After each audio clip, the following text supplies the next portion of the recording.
నేను కాంగ్రెస్ పార్టీ కార్యకర్తగా అభిమానిగా కొన్ని విషయాలు ఈరోజు మాట్లాడదలుచుకున్నాను. ఎందుకంటే నాకు ఒక ఆవేదన వచ్చింది. ఏంటి ఆ ఆవేదన? నేను ఈ మధ్యలో వైరల్ అవుతున్న కొన్ని వీడియోలు చూస్తున్నాను. మా సోదరుడు నేను కూడా అంబేద్కర్ వారసునిగా నేను ఒక దళిత బిడ్డను. నేను ప్రతిరోజు చూస్తున్నా, వీడియోలలో చూస్తున్నా, టీవీలలో చూస్తున్నా. మా మాదిగలకు అన్యాయం జరిగింది అని చెప్పి మందకృష్ణ మాదిగ గారు మాట్లాడుతున్నారు. దానికి నేను ఒప్పుకుంటా. రెండో అంశం, మందకృష్ణ మాదిగ గారు మా ఒక సోదరుడు, ఒక తండ్రితో సమానమైన వ్యక్తి. కానీ ఏబిసిడి వర్గీకరణ గురించి అంటే కూడా మేము అండగా ఉంటాము, అతనికి తోడుగా కూడా నిలబడతాం. కానీ నాకున్నది ఒక్క ఆవేదన. ఏంటంటే రాజకీయంగా మాలలు కానీ మాదిగలు కానీ, మాదిగ సోదరులు మాల సోదరులు కానీ ఇప్పటికీ స్వాతంత్రం వచ్చి 76 సంవత్సరాలు అవుతున్నా కూడా దళిత జాతులలో మాల మాదిగలు రాజకీయంగా మీరు అన్ని విధాలుగా ఏదో కొద్దిగా మీరు అభివృద్ధి చెందిండ్రు. ఎమ్మెల్యేలు అయ్యిండ్రు, మంత్రులు అయ్యిండ్రు, ఎంపీలు అయ్యిండ్రు, ఉప ముఖ్యమంత్రులు అయ్యిండ్రు, ముఖ్యమంత్రులుగా అయ్యారు. మరి అన్ని పార్టీలల్లో, అది ఒక్క పార్టీ అనను. కానీ నేను కాంగ్రెస్ పార్టీ తరఫున నేను అడిగేది ఒకటే.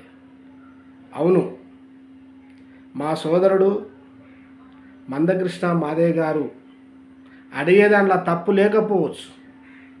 నేనంత ఆయనని విమర్శించేంత నాయకులు కాను. కానీ మాలలు మాదిగలు కలుపుకుంటే దళిత జాతులు కులాలు ఎన్ని? 59 కులాలు. ఈ 59 కులాలలో మాల మాదిగల తరువాత 57 కులాలు ఉపకులాలు ఉన్నాయి. మరి ఈ ఉపకులాలలో నేను ఒకటే అంటున్నా, కాంగ్రెస్ పార్టీ మా మాదిగలకు అన్యాయం చేసింది. మాకు ఎంపీ సీట్లు ఇవ్వలేదు, ఎమ్మెల్సీ సీట్లు ఇవ్వలేదు, ఎమ్మెల్యే సీట్లు ఇవ్వలేదు అని చెప్పి మీరు పోరాటం చేస్తున్నారన్న దానికి నేను ఒప్పుకుంటా. ఓకే, మీరు ఒక కుల నాయకునిగా మీరు పడే తపన అది మీ గురించి కాదు, మీ జాతి గురించి తనలాడుతూ నేను ఒప్పుకుంటా. కానీ మరి మాల మాదిగల తర్వాత ఉపకులాలైనటువంటి మీ బిడ్డలం, మరి ఇక్కడ రెల్లి జాతి ఉంది, డక్కలి ఉంది, బైండ్ల ఉంది. అయినా కూడా మరి వాటితో పాటు బేడబుడిగ జంగం కులస్తులు కూడా ఉన్నారు. అంటే మాల మాదిగలకు సమానంగా ఎవరున్నారయ్య అంటే బేడబుడిగ జంగం కులస్తులు జనాభా ఉంది. మరి ఎందుకన్నా మీరు ఆల్రెడీ ఇప్పుడు కాంగ్రెస్ పార్టీలో మీ కుల నాయకులు గౌరవనీయులు మంత్రి దామోదర రాజనరసింహ గారు మంత్రి పదవి అనుభవిస్తున్నారు. మరి అదే కాకుండా మరి ఏఎస్సీలో మరి జాతీయ నాయకులుగా సంపతన్న గారు ఉన్నారు. మరి ఎన్నో విధాలుగా పార్టీలల్లో కానీ అన్ని పార్టీలల్లో మీరు పదవులు అనుభవించారు. కానీ మా ఓట్ల గురించి మీరు ఏమంటే మా ఓట్లు వేయించుకుంటారు, మీ తరపున మమ్మల్ని వాడుకుంటారు. కానీ మా ఉపకులాల కూడా ఎమ్మెల్యే సీట్లు, ఎంపీ సీట్లు, ఎమ్మెల్సీ సీట్లు, నామినేట్ పోస్టులు ఇవ్వాలని చెప్పి ఏ ఒక్కరోజన్నా అన్నారా అన్న? ఎందుకంటలేరన్నా? మేము కూడా మాదిగ బిడ్డలు మాల బిడ్డలతో సమానంగా మాదిగ ఉపకులాలలో మరి మేము కూడా ఒక భాగమే కదా. మరి మేము కూడా ఓట్లు వేస్తున్నాం కదా, మీకు అన్ని విధాలుగా సహకరిస్తున్నాం కదా. మేము కూడా మందకృష్ణ మాదిగ అంటే మేము ఎంతో గర్వపడతాం. ఏబిసిడి వర్గీకరణకు మద్దతు మీకు మేము తెలుపుతున్నాం అన్న.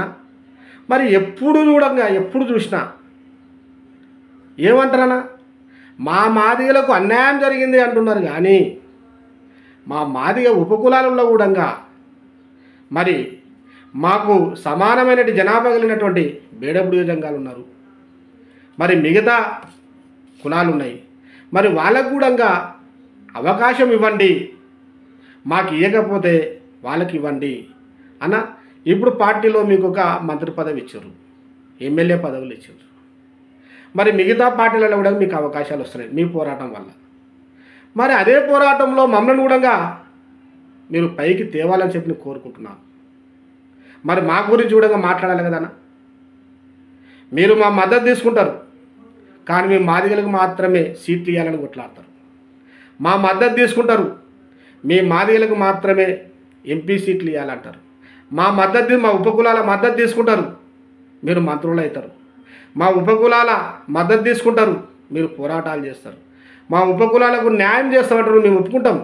కానీ మరి రాజకీయంగా కూడా ఉపకులాలలో ఉన్నటువంటి బేడబుడిగ జంగాలు ఉన్నారు, రెల్లి జాతి ఉంది, బైన్ల వాళ్ళు ఉన్నారు, ఎంతోమంది ఉన్నారు. మరి ఇలాంటి వాళ్ళకు కూడా రాజకీయంగా అవకాశం కల్పించండి అని చెప్పి ఎందుకన్నా అన్నారు. దయచేసి అన్న, మా గురించి కూడా మా బుడిగ జంగాలు ఉన్నారన్న. మాలా మాదిగలకు సమానమైనటువంటి జనాభా రాష్ట్రంలో, తెలంగాణ రాష్ట్రంలోనే కనీసం 10 జిల్లాలలో జిల్లాకు 1,00,000 మందిని పెట్టుకున్నా కానీ మేమే 12 లక్షల మంది ఉన్నామన్నా. మరి మా ఓట్లు కాదా? మీకు మేము మద్దతు ఇస్తలేమా? మరి మా గురించి ఎందుకు మాట్లాడారు? మరి ఉపకులాలకు కూడా మరి బుడిగ జంగాలకు ఇవ్వండి అయ్యా, వాళ్ళకు ఎమ్మెల్యే సీట్ ఇవ్వండి, ఎంపీ సీట్ ఇవ్వండి అని చెప్పి అనొచ్చు కదా. సరే, ఉపకులాలలో మాదిగ ఉపకుల జాతి నుంచి వచ్చిన వ్యక్తి కడియం శ్రీహరి గారు. సరే, ఆయన వ్యక్తిగతంగా ఏదన్నా ఉండొచ్చు. మరి అలా ఎంపీ సీట్ ఇస్తే మాదిగల్ని మోసం చేసిర్రు అంటున్నారు. కానీ మరి మాదిగ ఉపకులం బిడ్డగా నేను కూడా ఒక ఉపకులం బిడ్డగా నేను బాధపడుతున్నా. మరి ఉపకులాలలో మరి కడియం శ్రీహరి కూతురుకు ఎంపీ సీట్ ఇస్తే మీరు బాధపడుతున్నారన్న. మరి మేము మాదిగలకు మేము మాలలకే కావాలన్నా? మాదిగ సోదరులు మాల సోదరులే రాజకీయం చేయాలన్నా? ఎంపీ సీట్లు మీరు తెచ్చుకోవాలన్నా? అంటే మా దాంట్లో చదువుకున్న వాళ్ళు లేకపోవడం వల్ల, మా దాంట్లో రాజకీయంగా ఎదిగిన వాళ్ళు లేకపోవడం వల్ల మీరన్న మమ్మల్ని ఓట్లుగా వాడుకుంటున్నారు. మద్దతు మీకు తెలుపుతున్నాం. మందకృష్ణ మాదిగనుగా ఉంటే మాకు అవకాశాలు వస్తాయి, అన్నగారు మాకు సహకారం చేస్తారని చెప్పి మేము కూడా మీకు మద్దతు ఉంటామన్నా. దయచేసి మా గురించి కూడా మీరు మాట్లాడాలి. మాకు ఇప్పటి కూడా తెలంగాణ రాష్ట్రంలో మా బేడబుడిగ జంగాలకు, మాలలకు, మాదలకు సమానమైనటువంటి జనాభా ఉన్నటువంటి బేడబుడిగ జంగాలకు ఇప్పటికీ కూడా ఒక నామినేట్ పోస్ట్ లేదన్నా. ఏ పార్టీలో కూడా లేదు. రాజకీయంగా పార్టీ పరంగా కూడా పదవులు లేవు. మరి మేము ఓట్లు వేస్తలేమా? నేను ఇవాళ అడుగుతున్నా. మందకృష్ణ మాది అనే కాదు, కాంగ్రెస్ పార్టీలో నేను కూడా క్రియాశీల నాయకునిగా, కాంగ్రెస్ పార్టీ కార్యకర్తగా పనిచేస్తున్నా. మరి మేము కాంగ్రెస్ పార్టీకి ఓటు వేసినాం. ఇలా మరి ప్రభుత్వం ఏర్పడింది. మరి రేవంత్ రెడ్డి గారు కూడా ఆలోచన చేసి మరి మాది ఉపకులాలు కూడా ఉన్నాయి, 57 కులాలు, దాంట్లో బేడబుడిగ జంగాలు కూడా ఉన్నారు. మరి వీళ్ళు కూడా రాజకీయంగా ఎదగాలి, మరి కాంగ్రెస్ పార్టీ ముందుకు తీసుకురావాలని చెప్పి కూడా గౌరవనీయులు రేవంత్ రెడ్డి గారు కూడా ఆలోచన చేయాలని చెప్పి కూడా ఈ సందర్భంగా కోరుకుంటున్నామన్నా. ఖచ్చితంగా మీరు కూడా మొన్న నారాయణపేట సభలో కూడా చెప్పారు, మీకు ఏబిసిడి వర్గీకరణలో కాంగ్రెస్ పార్టీ ఎప్పుడు అన్యాయం చేయదు అన్నారు. మేము సంతోషిస్తున్నాం. అదేవిధంగా కాంగ్రెస్ పార్టీకి మేము అండగా ఉంటామన్నా. మా ఉపకులాలు మాదిగల తర్వాత 57 కులాలు ఉపకులాలు ఉన్నాయి. దాంట్లో బేడబుడిగ జంగం ఉంది. మరి మాదిగలకు సమానమైనటువంటి జనాభాలో బేడబుడిగ జంగాలే ఉన్నారు. కాబట్టి కాంగ్రెస్ పార్టీ కూడా ఆలోచన చేసి మరి ఎక్కడ కూడా రాష్ట్రంలో ఒక నామినేట్ పోస్ట్ కూడా లేదు మాకు. కాంగ్రెస్ పార్టీ గురించి త్యాగం చేసే వ్యక్తులు ఉన్నారు మన దాంట్లో. కాంగ్రెస్ పార్టీ గురించి పోరాడే వ్యక్తులు ఉన్నారు. కాబట్టి ఇప్పటికైనా ఆలోచన చేసి పార్టీ తరపున కూడా మాలాంటి వాళ్ళకు నామినేట్ పోస్టులన్నా ఇచ్చి, మాకు ఎమ్మెల్యేలు, ఎంపీలు, ఎమ్మెల్సీలు మాకు ఇవ్వకపోయినా మరి పార్టీలో పని చేసినందుకన్నా మరి నామినేట్ పోస్టులను ఇచ్చి మరి మమ్మల్ని కాపాడుకుంటారని చెప్పి మేము కోరుకుంటున్నాము కాంగ్రెస్ పార్టీ తరఫున. జై కాంగ్రెస్, జై జై కాంగ్రెస్.